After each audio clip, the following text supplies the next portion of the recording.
How to fix kernel auto boost invalid lock release BSOD on Windows. 1. Disable all overclocking in your system. 2.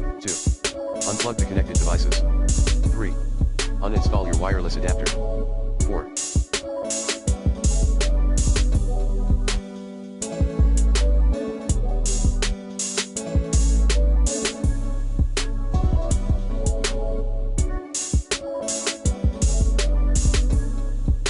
Troubleshooting clean boot state. 5.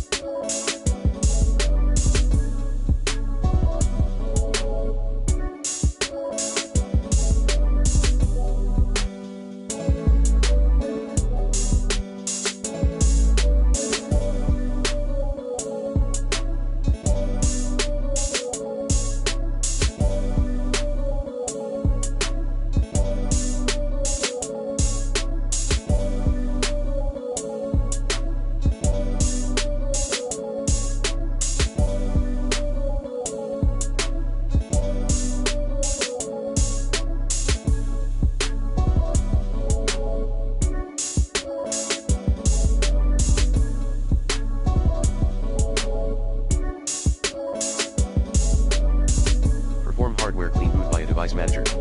Note, you may need to change.